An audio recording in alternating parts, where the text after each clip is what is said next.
Hello and thanks to all for joining us tonight. I am Meta Voloshaitita and I am delighted to welcome you to this discussion as a part of London Art Week's Art History in Focus program. We are here today to discuss María Blanchard's Cubist legacy, and this is a topic which arises at the moment when museums and art historians have increasingly been drawing attention not only to the lack of women artists in the museum's collections, but also to the plurality of Cubist styles. María Blanchard, who was born in Spain, but was working in Paris during the years of the First World War, collaborated early with the Parisian dealer Leon Rosenberg, a dealer who, after the departure of Daniel Henry Kahnweiler, aimed and indeed became de facto for a moment the dealer of Cubism. Over the next hour or so, we will be taking a broader look to Blanchard's collaboration with Rosenberg, her practice of painting, and the provenance of her works.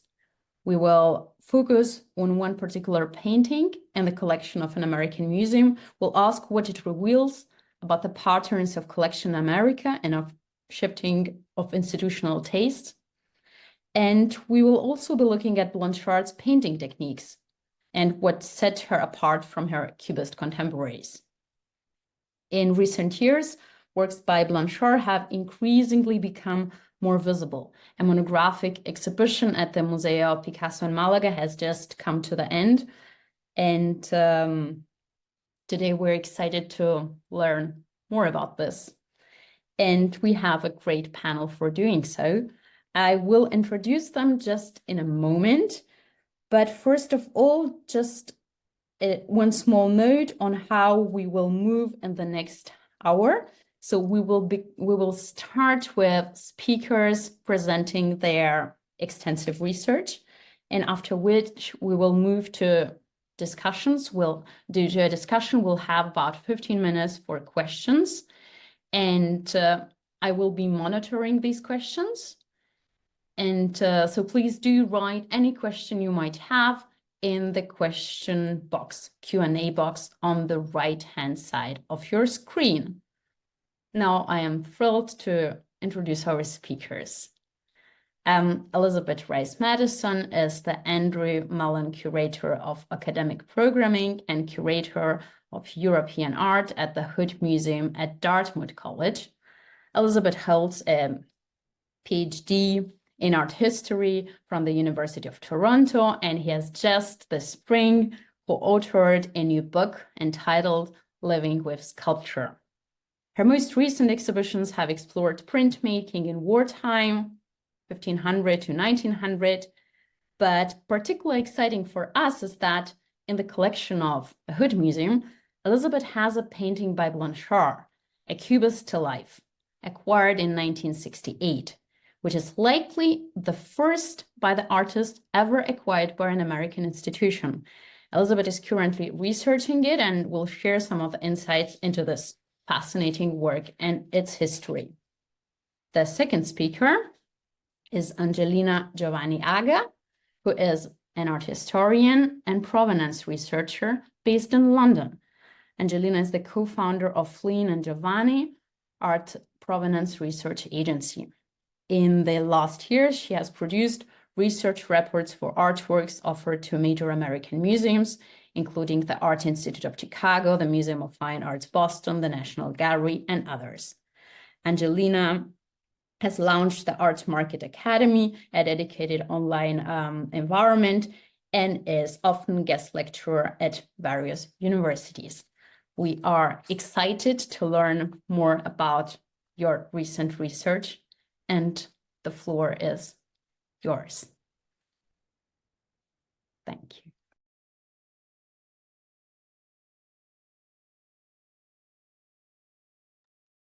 Hello, everyone, and welcome. I am going to kick off this presentation by giving you a very brief outline of the chronology of Maria's life. So she was born in 1881 as Maria Gutierrez Cueto y Blanchard on the 6th of May, 1881 in Santander in Spain. Her father was a journalist. He was very supportive of her undertakings as an artist and supported her education. In 1903, she moved to Madrid to study at the Real Academia de Bellas Artes de San Fernando under Emilio Sala and Manuel Benedito, where she showed incredible prowess at a very young age. She later on, in 1909, attended the Academia Vitae in Paris and studied art under many prestigious artists, amongst whom Kees van Dongen. And in 1914, she returned to Madrid from Paris because of the First World War, and she continued to paint in her parents' house, where she had a studio. And then in 1915, her paintings were displayed at the Museum of Modern Art in Madrid, where she also received an award. In 1916, Maria then moved to Paris permanently, and she spent the rest of her life there, and she died in Paris in 1932. The period between 1916 and 1917 marks a very important timing in her life, and we will see this in more detail in the next slides, because this is when she signs a contract with the art dealer Leonce Rosenberg, who commits to buying her entire Cubist production, which is, of course, a big deal for a new artist. And remarkably, in 1920, she exhibits at the Salon des Indépendants, where she will go on to exhibit successfully for 3 years in a row, many times being the talk of the exhibition for her achievement. She sadly passed away at a rather young age in 1932 after contracting tuberculosis and actually having had a rather difficult life from a health point of view, because she was born with scoliosis, which did cause for her to face some physical difficulties throughout her life. In the next slide, if we can, Beth, could we please move on to the next slide? Thank you. In recent years, there's two rather wonderful paintings from the height of her Cubist production were acquired by two major American institutions. María Blanchard, still life à la boîte d'allumettes, was purchased in 1922 by the Institute of Art of Chicago from Van Ellis Fine Art, and is now part of the Joseph with the Botham collection. And earlier this year, Nature Morte à la Pipe was purchased in 2024, again from Van Ellis Fine Art by the Boston MFA as part of the Henry and Zoe Oliver Sherman Fund. This is just the beginning of what seems to be a rediscovery period for both the market and institutions, not only of Maria's art, but of the important role that her whole oeuvre played as part of the history of Cubism.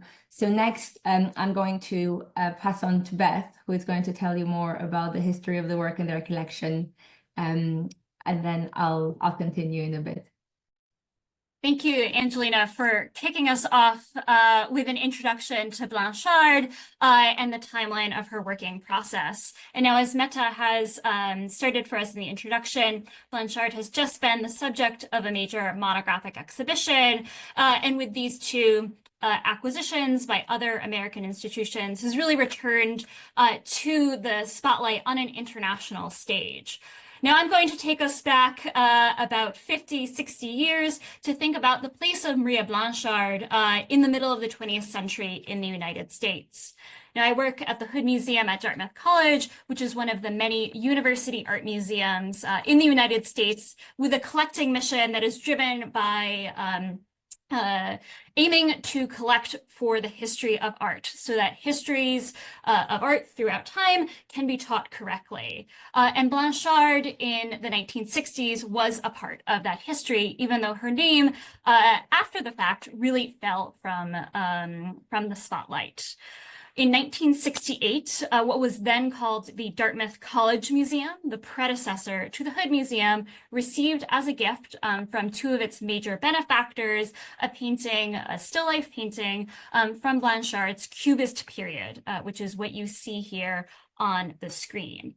Now, this is, I believe, the first painting collected by a US institution by Blanchard, and would be actually for the next 40 years, since it was not until 2008 that another US institution, the Meadows Museum, acquired another painting by Blanchard.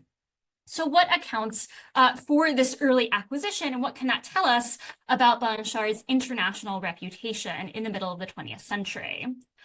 Blanchard actually enjoyed an international reputation while she was still alive and very much active. In this news account from American Art News in February 1922, a reporter recounts going to an exhibition in Paris. And in the review, singles out Blanchard specifically as saying, "The aim is good stories well painted."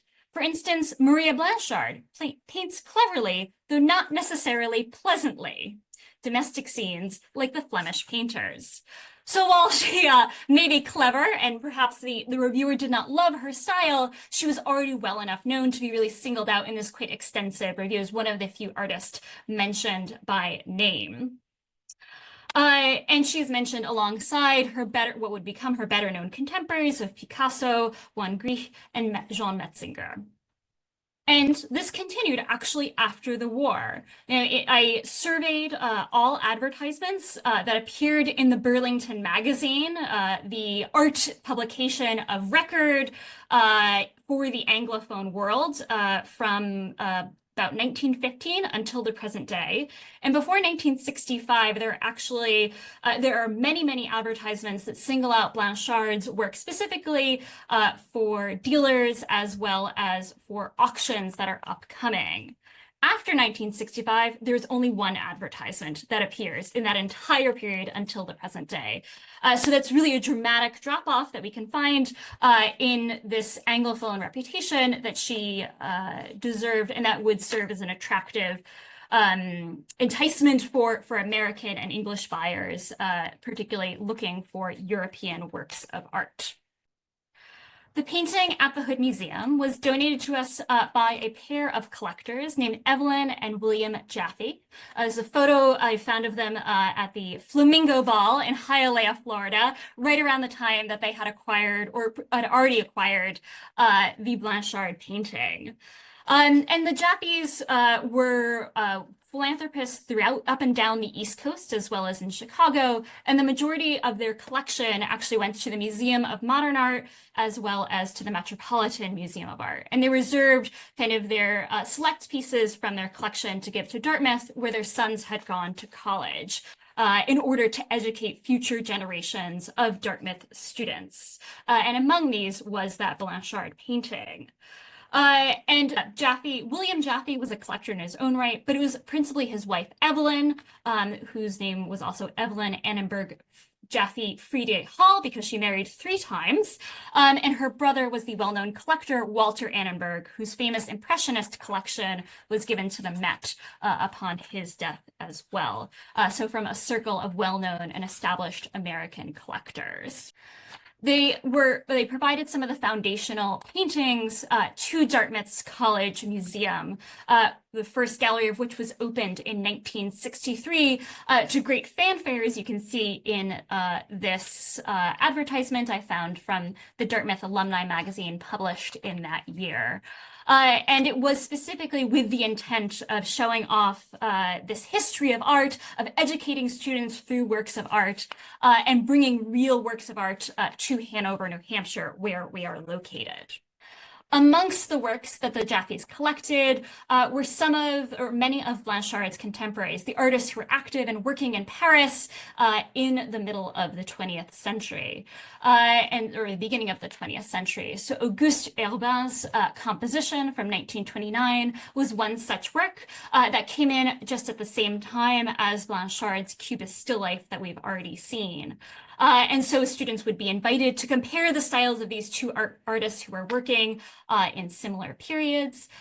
along with two artists who are often mentioned in the same breath as Blanchard, Albert Gleis and Jacques Lipschitz, both works also acquired by the Jaffe family at the same time and donated alongside the Blanchard paintings. And so putting these together in a college context can easily tell that history of Cubism in the 19-teens and into the 1920s. We know that the Jaffes were acquiring many of their works of art in France itself, as well as from major New York dealers. And while the provenance of the Blanchard painting and art collection is still an ongoing piece of research, it appears likely that it was actually purchased in New York via a dealer who had acquired it in France originally. And so thinking about the ways in which Blanchard was already enjoying an international reputation in the 50s and into the 60s when the Jaffes were building their collection. So which returns us to this painting, which came in 1968 and continuously served as a touchstone for teaching Cubism here at Dartmouth. And now I will turn it back over to Angelina to tell us a little bit more about Blanchard's work and life in that period from 1916 to 1919. Thank you, Elizabeth.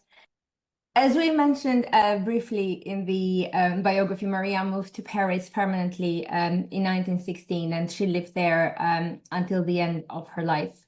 She worked very closely with many Cubist artists of her time, but most influential by far in her life was certainly her relationship with fellow Spaniard Juan Gris, who was a lifelong friend of hers, and whose early death in 1927 actually had a great impact on her spirits greatly. And we gather from the correspondence that survives that it was really hard for her to process this loss and that it made her feel rather lonely.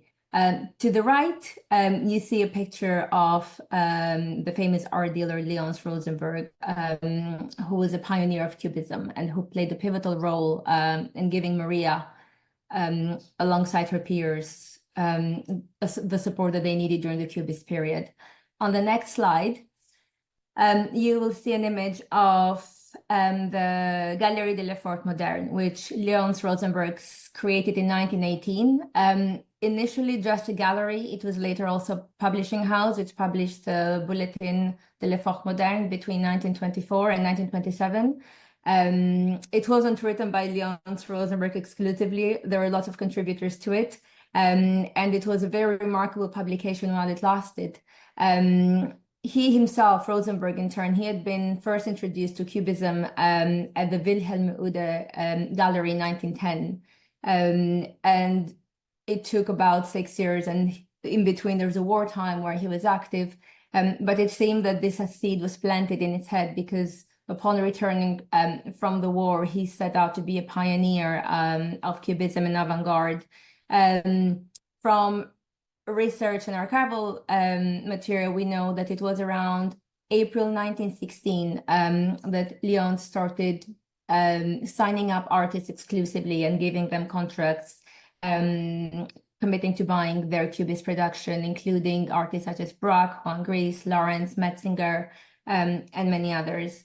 We believe it was also around this time that Léonce also signs Maria up to his gallery, where he also commits to buying her entire Cubist production, even though, as we'll see in the next slide, the timeline of Maria's contractual relationship with Rosenberg was for a while a point of contention. You will see to the left, this is a paragraph taken from the Catalogue Raisonné that places this the beginning of this relationship between 1919 and 1920 at the Salon des Indépendants, where Maria's exhibition was a success. And oral accounts were that upon being so impressed by her exhibition and the work that she had committed to it, Léonce Rosenberg promised her on the spot to buy her entire production and give her a contract. In the second volume of the Catalogue Raisonné, as possibly triggered by the discovery of this document to the right, there is a correction of this timeline. This is a letter from the Kandinsky Library, dated February 24th, 1920, which is actually a letter that Léonce Rosenberg is sending Maria to notify her of the termination of their contract as of July 15th, saying that after having exclusively committed to buying her entire production for the past 3 years, he's now unable to do so, but that he will continue his contractual obligations from the period between the 24th of February until the 15th of July. This must have been really hard for Maria. You see from the next slide is the only picture that we are aware of that from Maria's studio, and from what we can deduct from her letters, she considers herself a slow painter, and at times this is hindered by the cold weather, which made the atelier a very difficult and uncomfortable environment to work in. In 1916, based on information she's giving to Rosenberg as to the progress of her work, it is estimated that she painted between two paintings in 4 months. We don't have a date as to exactly when Léonce offered Maria the contract and when they agreed on it. It doesn't seem to survive that original contract, only the end of the contract seems to survive. But it is impossible to say, even though we do know it's sometime in 1916, the latest 1917, to say whether there might have been a few earlier Cubist works that Maria produced and sold before committing the entirety of her production to other to Léonce. Léonce's approach to promoting Cubist artists and their work was primarily in the form of monographic exhibitions, and the first solo exhibition, in fact, was in 1918. And it was exhibiting the works of Herban that Elizabeth has just mentioned. They have one in their collection. And subsequently, there were more exhibitions, monographic exhibitions in nature with works by Lawrence, Legendre, and Picasso. And even later on, when exhibitions include more than 2 or 3 artists, there seems to still be a monographic element to them as to the way that they are hung and they are shown. Rosenberg doesn't really mix the artworks of different artists together, but they are instead just grouped by artists on different sides of walls. On the next slide, there's a letter from the Catalogue Raisonné that from 1917, in which Maria writes, I am always very happy when my works please you, and I am too satisfied with my latest works. Allow me to thank you very much for having thought of an exhibition of my work. I'll deliver my picture to the photographer, as you suggest. I am not very happy about the sketches of one of the large paintings which you took at the time of your last leave in March. This is very interesting because looking at the exhibition timeline of both exhibitions of Maria's works alone and exhibitions of Maria along with other artists, there isn't an exhibition for the period of 1917-1918. So Maria's solo exhibitions begin from 1919 at Léonce Rosenberg Gallery, and the ones with other artists begin in the period of the 1920s. So it is still something I believe that needs to be further researched to see whether in 1917 an exhibition of Maria's work took place that we seem to have lost count of. I think it is very unlikely for Rosenberg to suggest that she delivered pictures to the photographer in 1917 to only then have her first exhibition in 1919. So I think as per the nature of many catalogues raisonné, this is who are, rather than a finishing point of an artist's work, in many instances are a starting very solid point of where one can begin research. This is something that still possibly requires further research to find out whether indeed there was an exhibition in 1917 or maybe 1918 of Maria's work that we haven't, is yet to be discovered. Other issues that come up not only, of course, with this catalog raisonné, but with almost all of them, is not only things that need to still be found, but the need to always check information that is given. In the next slide, I was actually trying to assist Elizabeth and see if maybe we can find their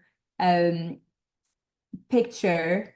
We can find her the hood picture amongst the catalog raisonné, and I thought I would follow this lead for this artwork that is indeed listed as a Cubist composition, and it has not exact dimensions, but quite close, I would say.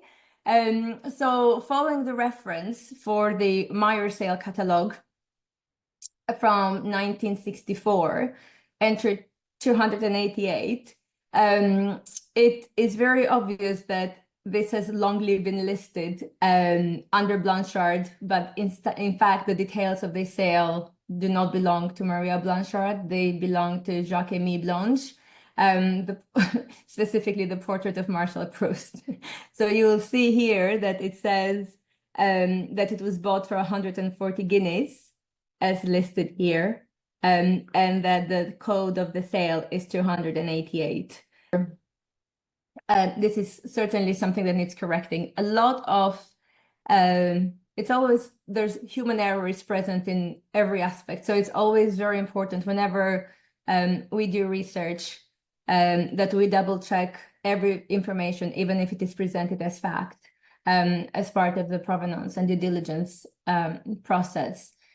In the next slide, a new chapter begins for Maria when her contract with Rosenberg ends, and she faces a few years of financial and emotional hardship as a result. And she found support, as she does over and over again, in a friendship circle. In fact, in 1921, her financial struggles were so severe that she was forced to sell one of her paintings that was very close to her heart, titled The Two Sisters, to the collector Jean Grimard, which she lamented very much. And then eventually, a few years later, she managed to buy it back and was really happy with it. It was her dear friend André Lotte, who also wrote very kind and beautiful eulogy at her passing, which Elizabeth will return to later, who introduced Maria to the Cédé des Mains group, which was set up in 1922 by three Belgian friends, Jean Delgouffer, Frank Flausch, and Jean Grimard. The group was set up in 1922, and their purpose was to bring to the attention of the Belgian audience French artists and writers that they might not be aware of. Rather than a business, contractual business arrangement, it was more a benevolent circle of well-connected friends and who didn't necessarily have a dealer-like approach to buying and selling art. But this allowed Maria to not only keep working, but it also afforded her access to regular resources. She had the stipend that she was paid to every month in exchange for artworks, and she her network was greatly benefited and it was broadened. And this group is particularly to be credited for why so much of what Maria produces between, let's say, 1923 to 1931 ends up in Belgium. So she continues to work very closely with Cédé des Mains, and there's a surviving contract. It's actually a renewed contract with them from 1926, which illustrates both the flexibility and the freedom that this arrangement provides to Maria, but also the comfort that she feels to renegotiating this over and over, because it is something that works for her. In the next slide, you'll see, actually, sorry, Elizabeth, the previous slide that you just saw is actually the announcement for Maria's first exhibition in Belgium that happened in April 1923. So in the next slide, you'll see that there's a letter that was written prior to this exhibition happening by Julius Deleuze, who is a Belgian collector, who is writing to Rosenberg, asking that he would be particularly happy and would very much like to introduce Maria Blanchard's work in Belgium, as it remains unknown to the public, but he believes it to be worthy of great attention after he has seen her works in Paris. He is not the only Belgian collector who takes an interest in Blanchard. In the next slide, you'll see some collector records, and these belong to Fernand Graindorge, who was one of the patrons of the city of Liège, and from whom the city benefited greatly, both through donations and through events that he organized. We don't know for a fact whether Graindorge acquired his Blanchards from Saint Domingue group, because he did have a close relationship with Léonce Rosenberg. But I wanted to just bring on one slide information about what collector records can look like, as opposed to exhibition records that are neatly typed up. The picture on the left is actually a picture taken out of a video that I was sent a few years ago while undertaking some research on Blanchard, and it was rather challenging to get the camera to stay still and capture the particular moment where the material is legible. But Maria's artwork almost found a second home in Belgium. She was incredibly well received. A lot of her artworks, especially her post-Cubist production, who is very much returning to her roots and to her initial and original style of painting, they all find great acceptance in Belgium.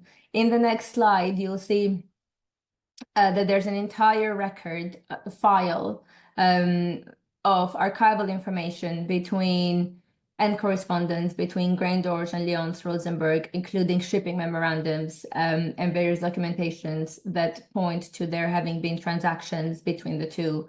Graindorge does indeed credit Rosenberg for helping him discover Cubism. And he does say in the letter that he never once has bought a painting because the price was good. That he's very much someone who supports living artists, and he's very passionate about what is good art. Even though Léonce Rosenberg is someone who is very well researched and documented, and Graindorge, as a collector and having bequeathed most of his collection to the city of Liège, is also very, very well researched figure. We can't help but wonder why there are so many gaps in the ownership history of Maria Blanchard's work, as it is documented. So if we were to move to the last slide, there are always there are also always gaps in catalogues raisonnés, but statistically it seems that information about women artists, especially in certain periods, is harder to get to, and it has been harder to access throughout time. It might be because scholarship on certain artists has been neglected, and that archival information is taken more time to get to. But it is a fact that this information is sparser to collect. Even though we know in principle that Rosenberg committed to buying her entire Cubist production, going through the catalogue raisonné, it is easy to see that for the early periods between the 1920s and the 1960s, most of the works are pretty much unaccounted for. This is strange, indeed. Léonce Rosenberg's stockbook unfortunately doesn't survive. If it did, I think it would be very, very helpful. But we are hoping that even by having this introductory talk on her and her work. It might open the way to more information being discovered on her, so that we can build up on the scholarship, reevaluate her role, both within the Cubist period and her contemporaries, and also gives us an opportunity to reinterpret the facts, to fill in the gaps, and help her be positioned alongside her very successful male contemporaries where she belongs. I wanted to leave you with what I thought was a rather interesting omission from the first page of the Catalogue Raisonné, which introduces the book. You'll see the Catalogue Raisonné is in 3 languages. Not all parts are translated, and not all translations are identical from language to language. So they need to be evaluated independently and addressed in their own language. But you'll see that in both the French and the Spanish introduction, there's 3 description lines and there's only 2 in English. And the line that seems to be omitted in English is that she's possibly the most representative artist of her century. We thought this was a rather, well, not necessarily odd, but it was an interesting omission. It's almost as if there's a sort of reluctance to give her this commendation or this place by the writer in English, which would basically place her within a much wider audience. But hopefully we can, with work in future years, we can make sure that that last line that describes her is entered there without any trepidation or any doubt about where Maria Blanchard's work belongs in the art historical canon. Thank you, Angie, for taking us through Blanchard's histories of selling her work during her lifetime. And I'll kind of bring us to a close by looking closely at the Hood's painting and what it also has to say about Blanchard as a painter. You know, she, as Angelina has already mentioned, she's often mentioned in the same breath as many other Cubists, her many male contemporaries alongside with whom she worked very closely, and in particular with Juan Gris. And indeed, in a 1954 review of an exhibition that included her work, the anonymous commentator wrote that the 5 Maria Blanchards are particularly worth a visit, for they're all from her rather little-known Cubist period of about 1916 to 20, when she was closely associated with Juan Gris. They are obviously very much influenced by Gris, but they are more arbitrary in design, and therefore also related to Gleis and Metzinger. Now, we might wonder what the author meant by arbitrary in design, but we also might take issue with this designation of Blanchard as merely just a follower of Gris, which is often repeated in the literature. Indeed, she actually pioneered a very different painting style. Now, I have some photographs taken with raking light of our Blanchard that give you a sense of the buildup of the surface texture that is really otherwise not apparent from the sort of traditional photograph that you can see head on. And you can see she has, hopefully my pointer works here, first outlined these shapes in brown and then built up that texture to create really, really thick contours that actually create a shadow within the painting itself from how much the paint pops off the surface.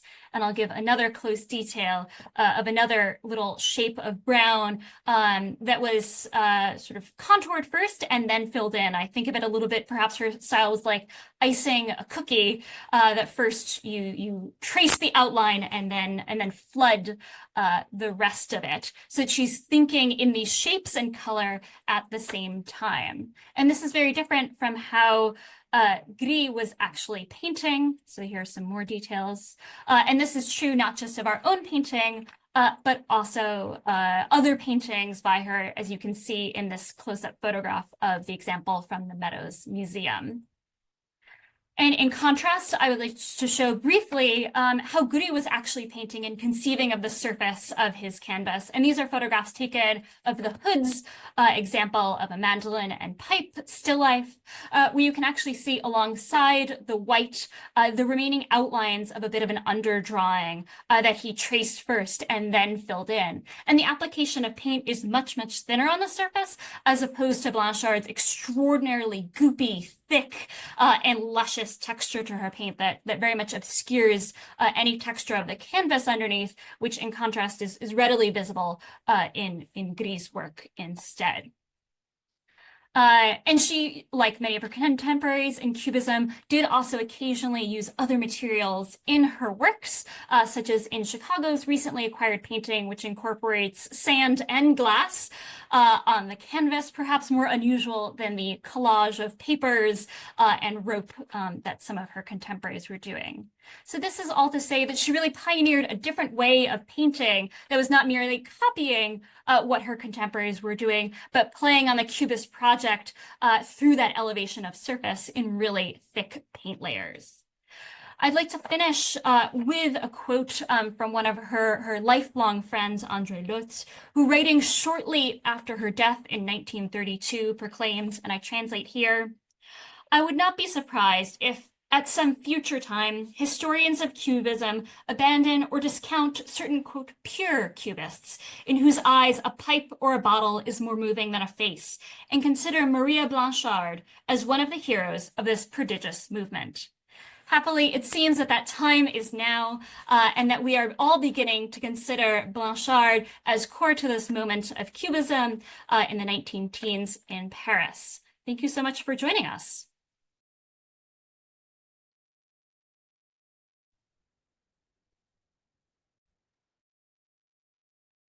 Thank you, Angelina. Thank you, Elizabeth. I'm delighted to hear all this as we are moving away from the idea of the essential Cubism, the term that has once been used, and now it is used in order to to open and show how inclusive from one side Cubism actually was and how much longer it persisted. And I recall some 10 years ago, Leonce Rosenberg was a figure on whom we found a line or two, and this new research developing, I think, has still many interesting findings. I'm looking to the Q&A box, and there are already quite a few questions. I will start by presenting several of them, and I definitely have a couple of questions myself. For those still hesitating, there is a Q&A box on the right side, so just type your question, and the speakers are excited to move with this discussion. There is a question asking us, how would you describe, in summary, the evolution of Blanchard's work from early to later periods of her active life? Beth, would you like to, or? Sure. Yeah, and I think her work is often described in these really, really discrete periods that are all quite different from one another, although I think this thick application of paint to the surface of her canvases remains the same throughout her career. So after her Cubist period, she turns to, again, a figurative style. And this is really what has occupied scholarship, because many of these paintings are of women and children, and they're often read through a biographical lens of Blanchard's own, the fact that she did not have children. And I might suggest that we don't read it that way, but rather, as scholarship has more recently pointed out, that this interest in women and children is more likely a result of Blanchard actually looking back to the history of art itself. And it was so wonderful in the, if I can even flip back to it, the photograph that Angelina included of Blanchard's studio, but we can actually see she has slightly more slides than I had anticipated. Just going back, she has in the background here a photograph of the Isenheim altarpiece's central panel. So really her interest in the history of art itself as core to the sort of last 10 years of her working life. Yes, she seems to be very flexible in, if we might say it, accommodating Cubism at the time that she does. And then once that period is over, which very much seems to align with the end of her contract with Rosenberg, it seems that her return to the figurative painting, it's almost immediate. And her style from before Cubist to post-Cubist has not changed very much.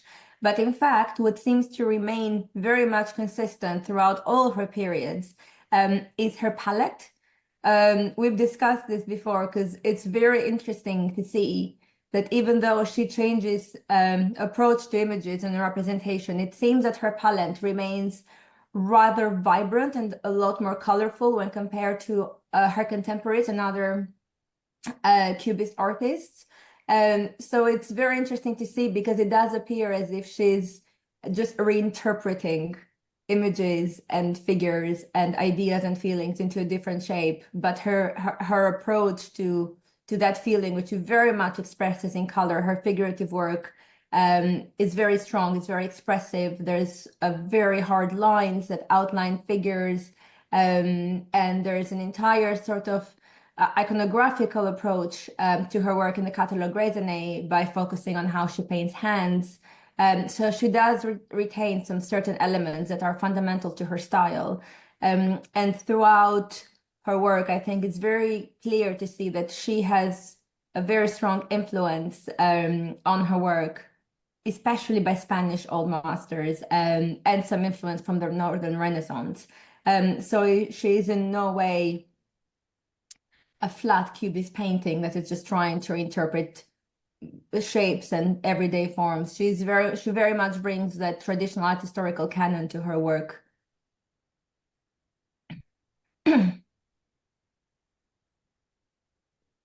Very exciting to see you unpack Rosenberg's history and María Blanchard's as a part of it. And when we look to Rosenberg's gallery story, we noticed that his first exhibitions are solo shows, which he was aiming to give his artist once the very first one was a couple of months the war finished, and then after the war he just had this series of great one-person solo exhibition, and then they stopped and he started with the solo shows. And as you say, it is the very moment when he excuses in front of María Blanchard not being able to extend her contract, and at the moment enhancing grouping artists into the solo show. I wonder if you see a change in Maria's works at the moment when she's not anymore sure of like having is there, when we know that this was the very defensive, the very important moment, this letter? I do think it must have really hit her very hard. There's an analysis of the language used between their letters, and in the beginning she used to sign as Maria G. Blanchard as in a more official tone, and then eventually the G fell off, and the sentiment was very warm. And there is a gap in their correspondence between 1918 and 1920, and I don't believe it's because they didn't communicate. I possibly believe it's because we haven't gotten our hands on that correspondence yet. Because they seem to be in very close touch. There's evidence that Maria visited Rosenberg and the family at home.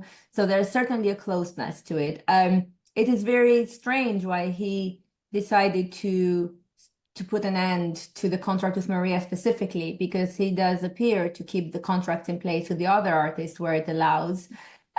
He, for a short period, he represents Picasso, and of course Picasso is really hard to keep hold of because he's constantly on the, looking for better paid contracts.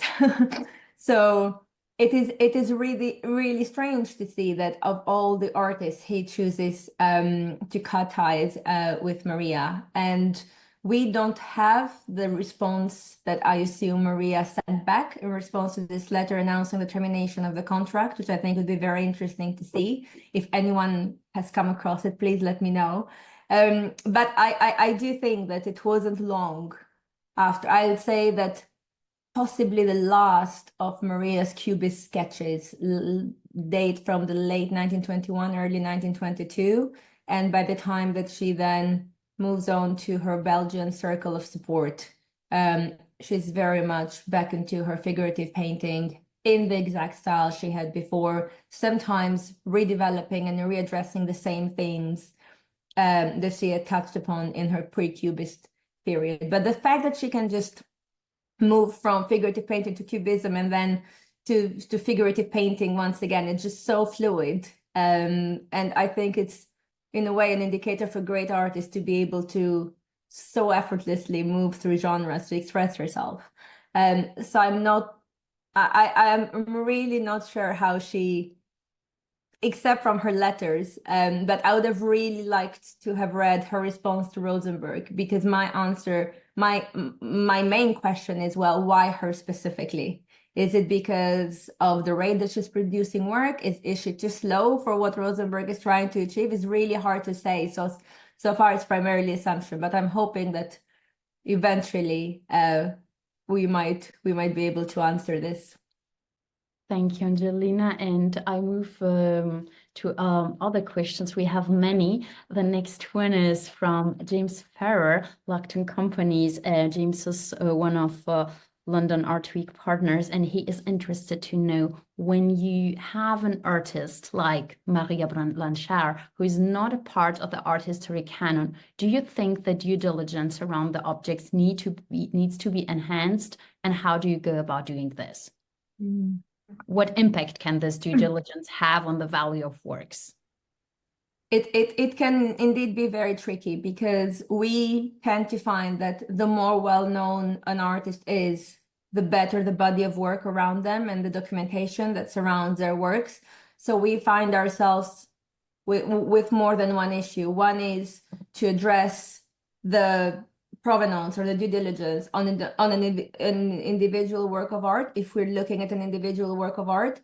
But then how do you go about putting together an outline for an artist that's not very well documented and not very well researched, and for whom there are a lot of gaps?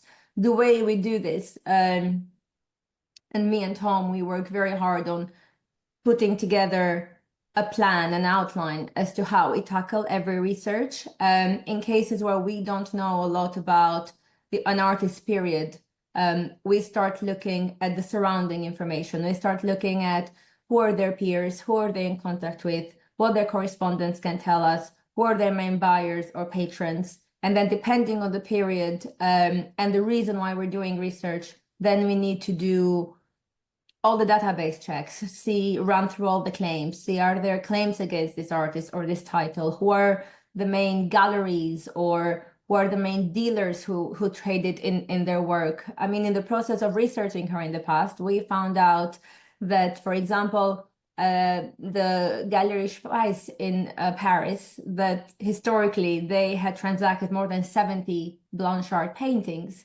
But if you look at the catalogue raisonné, Spice does not appear in the Provenance that frequently. So it just goes to say that, you know, every single work of art you treat independently.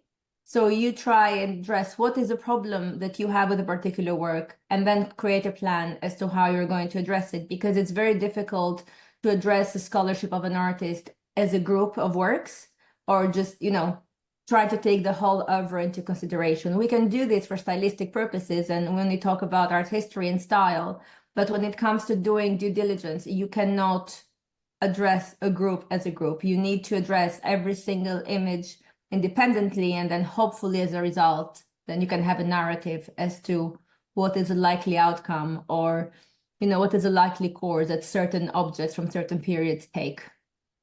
I don't know if that helps. It's a bit too general.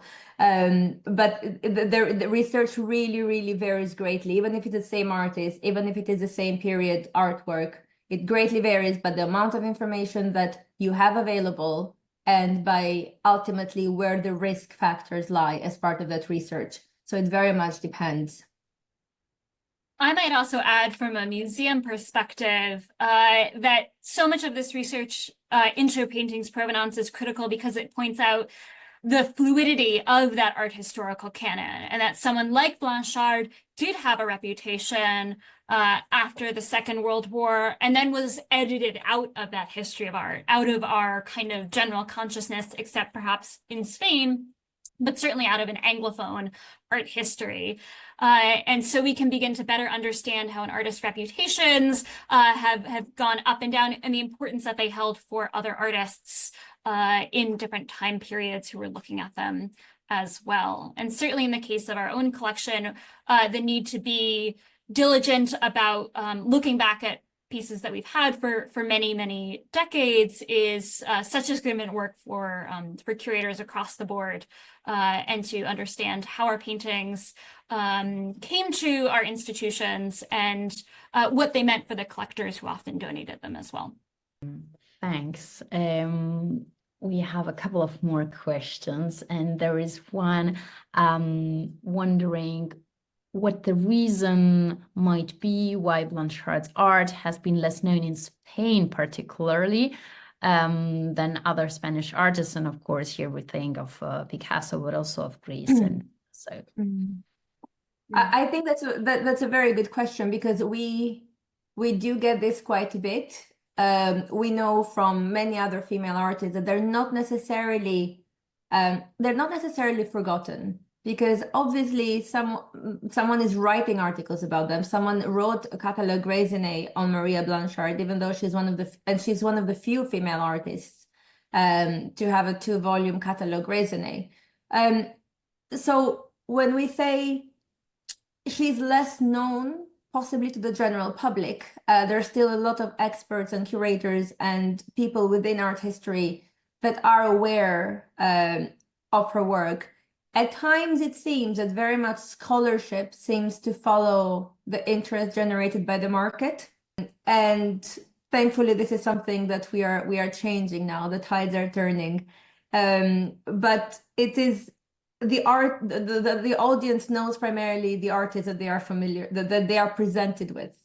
Therefore, I think there's consistently been a catch-22 as to, the market prices are much better, or the interest is much greater in certain artists. They circulate much widely, their prices are better, and then they end up in great museum exhibitions. And again, there's you need to make a constant effort to not be repetitive.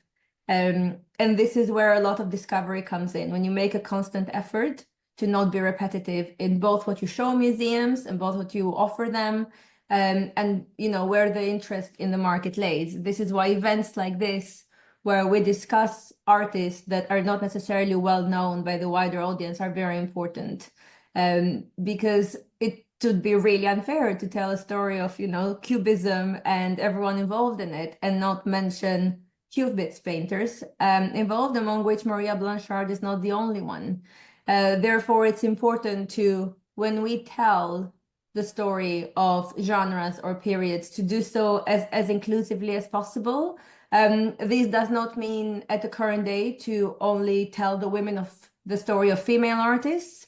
There needs to be a healthy blend and a healthy presentation of both, because there's no such thing as a genre that is uniquely male or uniquely female.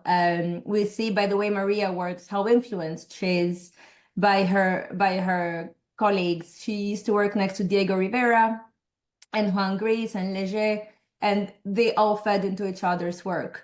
So I think it's very important that when we rebuild this, new narration of art history, that we do so by addressing both men and women in the same narrative together, rather than following an exclusive narrative, but just focusing on one as opposed to the other as a way of correcting how things have historically been addressed.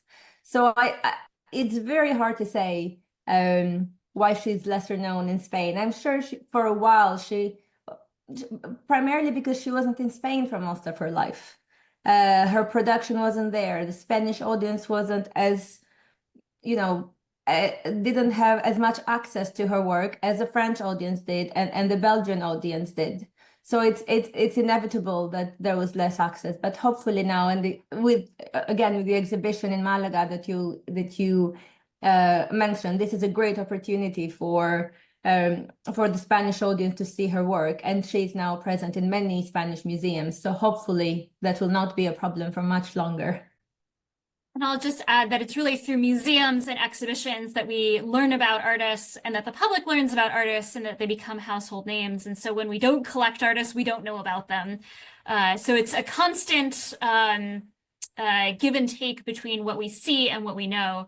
And to have more institutions in Spain, in the United States, in France, in the UK, collecting works by artists like Blanchard will help us all sort of contribute to that history of art and to be more inclusive across the board.